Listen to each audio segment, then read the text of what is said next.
तो यार पढ़ाई कर रहे हैं, चैप्टर भी समझ आ गया है, लेकिन मॉक टेस्ट में क्वेश्चन सॉल्व नहीं हो रहे, या फिर हमने पूरा बायो का चैप्टर याद किया है बट जब एग्जाम में क्वेश्चन आया तो वो चीज़ें याद नहीं आ रही, या फिर कन्फ्यूजन हो गया। प्रॉब्लम फिजिक्स में भी आती है, फिजिक्स में आपने फॉर्मूले याद किए, आपने क्वेश्चन सॉल्व किया, एग्जाम टाइम में आपको समझ ही नहीं आ रहा कहाँ पे कौन सा फॉर्मूला लगाना है।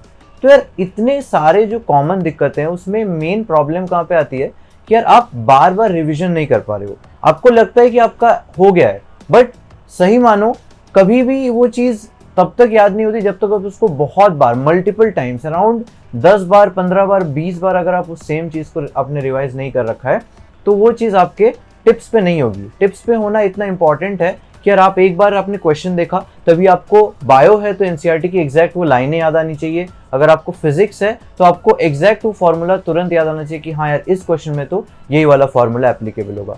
तो इसी चीज़ को सॉल्व करने के लिए यार मैंने अपने टेलीग्राम पे कुछ शीट्स अपलोड किए हैं। यार मैं Shoaib Aftab, NEET 2020 all India rank 1। मेरे को पता है यार कि यार आप लोग मैक्सिमम लोगों को दिक्कत कहाँ पे आ रही है, क्योंकि मैं ये चीज़ें खुद फेस कर चुका हूँ जहाँ पे रिविजन हम नहीं कर पाते, या फिर जो एक और दिक्कत ये भी है कि रिविजन तो करेंगे बट उसमें बहुत टाइम लग रहा है ना। जैसे कि अगर आप टाइटल में भी देखोगे मैं लिख रहा हूँ कि how to revise a chapter fast, यानी 10 to 15 मिनट्स में आप कैसे एक फिजिक्स के चैप्टर को, कैसे केमिस्ट्री के चैप्टर को रिविजन कर सकते हो। तो उसमें आपको कुछ ना कुछ एक हैंडबुक टाइप या कुछ ऐसा रिसोर्स चाहिए जो आपको बहुत कंसाइज तरीके से सारे फॉर्मूले, सारे कंसेप्ट आपको दिखा दे। फिर जैसे कि आप देख सकते हैं ये जो मेरा है Telegram channel Shoaib Aftab AIIMS के नाम से, मैं लिंक डिस्क्रिप्शन पे डाल दूंगा, आप यहाँ पे देख लो। मैंने यहाँ पे सारे शीट्स जो है वो मैंने डालना शुरू किया है, और कुछ दिनों के अंदर मैं बाकी जितने भी शीट्स जो थोड़े बहुत बचे हैं वो भी मैं डाल दूंगा।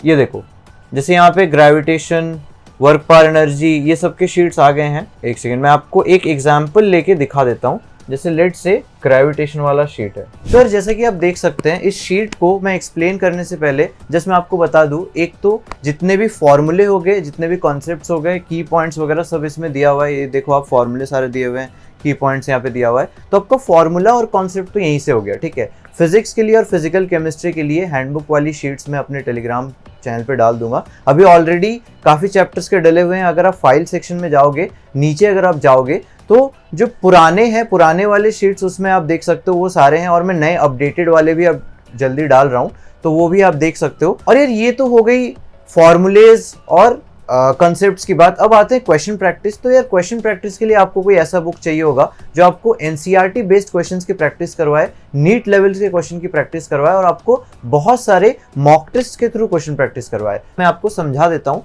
कि देखो यार, ये जैसे कि ये शीट है, शीट में देखो आपको जैसे मान लो ग्रेविटेशन चैप्टर है, ग्रेविटेशन चैप्टर के अंदर जितने भी रेलिवेंट, मान लो पहला टॉपिक क्या आता है उसमें, न्यूटन्स लॉ ऑफ ग्रेविटेशन। उसके अंदर तुम्हें सिंपली पहले तो एक्सप्लेन कर दिया, एक छोटा सा एक्सप्लेनेशन दिया और फॉर्मूले बता दिया, इक्वल टू gm1m2/r², ठीक है। जहाँ पे अब डायरेक्शन के बारे में भी थोड़ा बता दिया गया है, कंजर्वेशन फोर्स फील्ड के बारे में बताया, mechanical energy conserved, angular momentum conserved, यानी कि अलग अलग फोर्स फील्ड में क्या क्या होता है, ठीक है, सेंट्रल फोर्स फील्ड में क्या होता है। फिर उसके बाद देखो स्फेरिकल शेल का डायग्राम भी दिया हुआ है, ये ग्राफ बहुत इंपॉर्टेंट होता है। फिर उसके बाद उसके एनर्जीज दिए हुए हैं, उसके फॉर्मूला दिया हुआ है, ठीक है, सब कुछ यहाँ पे आपको मिल जाएगा। ये देखो सारे रेलिवेंट फॉर्मूले, आउटसाइड द शेल कितना होता है, ऑन द सर्फेस कितना होता है, इनसाइड द शेल कितना होता है। सिमिलरली तुम्हारा सॉलिड स्फीयर का अलग से दिया हुआ है, स्फेरिकल शेल का अलग से दिया हुआ है, एक्सेलरेशन ड्यू टू ग्रेविटी के फॉर्मूले यहाँ पे लिस्टेड है, ग्रेविटेशनल पोटेंशियल का, ठीक है। तो यहाँ पे जितने भी रेलिवेंट टॉपिक्स एकदम टॉपिक वाइज, एकदम सीरियल वाइज, जो जो टॉपिक्स आपको पढ़ने हैं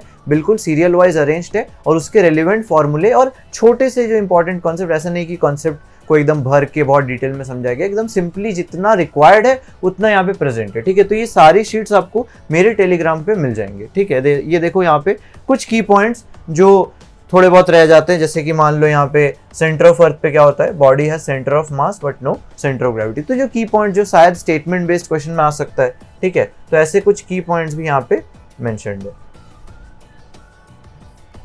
ठीक है। ये देखो यहाँ पे सारे की पॉइंट्स यहाँ पे मेंशन्ड है, पेरीहेलियन हो गया, एपेलियन हो गया, ये जो छोटी छोटी चीज़ें जो एनसीईआरटी बेस्ड जो की पॉइंट्स वगैरह है वो भी यहाँ पे आपको मिल जाएगा, ठीक है यार। तो दैट्स इट यार, होपफुली आपको इस वीडियो से काफ़ी हेल्प हुआ होगा। आप इन शीट्स को यूज़ करो, आप क्वेश्चन प्रैक्टिस करो, दोनों अगर आप कर लेते हो तो डेफिनेटली वो जो प्रॉब्लम है कि आप बार बार रिवीजन नहीं कर पा रहे हो, वक्त पे रिवीजन नहीं कर पा रहे हो, जल्दी 10 to 15 मिनट्स के अंदर एक चैप्टर का आपको ओवरव्यू नहीं मिल पा रहा है, वो ओवरव्यू के लिए आप इस शीट को यूज करो और फिर और आधा घंटा या 1 घंटा लगा के उसके लिए क्वेश्चन प्रैक्टिस करो। अगर आप हर चैप्टर को इतना टाइम देते हो, 15-20 मिनट्स उसके शीट देख लिया आपने, है ना, आपको कॉन्सेप्ट पता लग गया, फॉर्मूला पता लग गया, फिर 1 घंटा लगा के आपने क्वेश्चन प्रैक्टिस कर लिया।